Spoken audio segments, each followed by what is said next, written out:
ચાલો આજે વાત કરીએ આપણા શરીરના એવા એન્જિનની જે એક સેકન્ડ માટે પણ અટકતું નથી. જી હા, આજે આપણે માનવ હૃદયની અજાયબીઓને નજીકથી જાણવાના છીએ, જે આપણને જીવંત રાખે છે. એક સવાલ. ક્યારેય વિચાર્યું છે કે આપણા શરીરમાં એવું કયું અંગ છે જે સૌથી વધુ વ્યસ્ત છે? જે એક ક્ષણ માટે પણ આરામ નથી કરતું? બસ સતત ધબકતું રહે છે? એ બીજું કંઈ નહીં પણ આપણું હૃદય છે. એક એવું અંગ જે જન્મના પહેલા ધબકારાથી લઈને અંતિમ શ્વાસ સુધી નોન-સ્ટોપ અથાગપણે કામ કરતું રહે છે. તો ચાલો સૌથી પહેલા એ જોઈએ કે આ પાવર હાઉસ આપણા શરીરમાં છે ક્યાં અને કેવડું છે.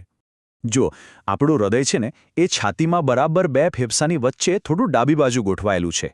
અને એનું કદ કેટલું ખબર છે? બસ પોતાની મુઠ્ઠી વાળી જુઓ, લગભગ એટલું જ. વજનની વાત કરીએ તો પુરુષોમાં લગભગ 280થી 340 ગ્રામ અને સ્ત્રીઓમાં 230થી 280 ગ્રામની આસપાસ હોય છે.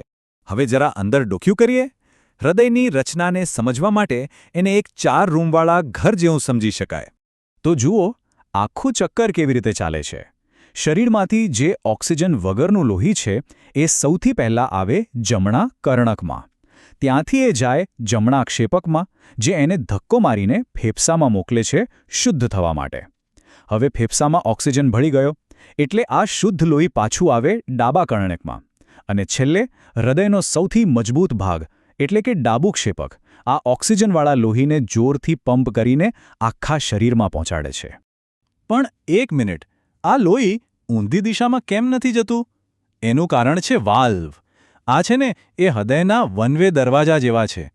એ લોહીને આગળ તો જવા દે, પણ પાછું આવવા જ ના દે. એકદમ પરફેક્ટ સિસ્ટમ. અને આ જ લોહીનો પ્રવાહ આપણા જીવનનો આધાર છે. ચાલો આ લોહીની સફરને જરા વધુ નજીકથી જોઈએ. તો મૂળભૂત રીતે 2 પ્રકારનું લોહી છે જે હૃદયમાં આવે જાય છે. એક છે ઓક્સિજન વગરનું લોહી, જેમાં કાર્બન ડાયોક્સાઇડ હોય છે, અને એ શરીરમાંથી પાછું હૃદયમાં આવે છે. અને બીજું છે ઓક્સિજનવાળું એકદમ ફ્રેશ લોહી, જે ફેફસામાંથી આવે છે અને હૃદય એને આખા શરીરમાં મોકલી દે છે. અને આ બધું નોન-સ્ટોપ ચાલ્યા જ કરે છે. સારું, આટલું બધું કામ કરતું હોય આ મશીન, તો એનું ધ્યાન તો રાખવું જ પડે ને. તો ચાલો જોઈએ કે આપણા હૃદયના ધબકારાને સ્વસ્થ કેવી રીતે રાખી શકાય. સામાન્ય રીતે જ્યારે આપણે આરામ કરતા હોઈએ ત્યારે એક સ્વસ્થ હૃદય 1 મિનિટમાં લગભગ 72થી 80 વાર ધબકે છે. હા, પણ જ્યારે આપણે દોડીએ કે કસરત કરીએ ત્યારે શરીરને વધુ ઓક્સિજન જોઈએ, એટલે સ્વાભાવિક છે કે હૃદય પણ ફાસ્ટ ધબકવા લાગે છે. તો સવાલ એ છે કે આ જબરદસ્ત એન્જિનને હેલ્ધી રાખવા માટે શું કરવું જોઈએ? જો બહુ અઘરું નથી. મુખ્યત્વે 4 વાતોનું ધ્યાન રાખવાનું છે. પહેલું, રોજ થોડી કસરત, ભલે 30 મિનિટ ચાલો પણ ચાલો. બીજું, ખાવા પીવામાં ધ્યાન રાખવું.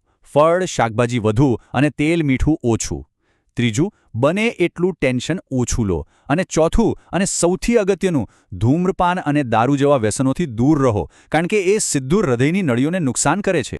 ચાલો, હવે હું તમને હૃદય વિશે થોડી એવી વાતો જણાવું જે સાંભળીને તમે દંગ રહી જશો.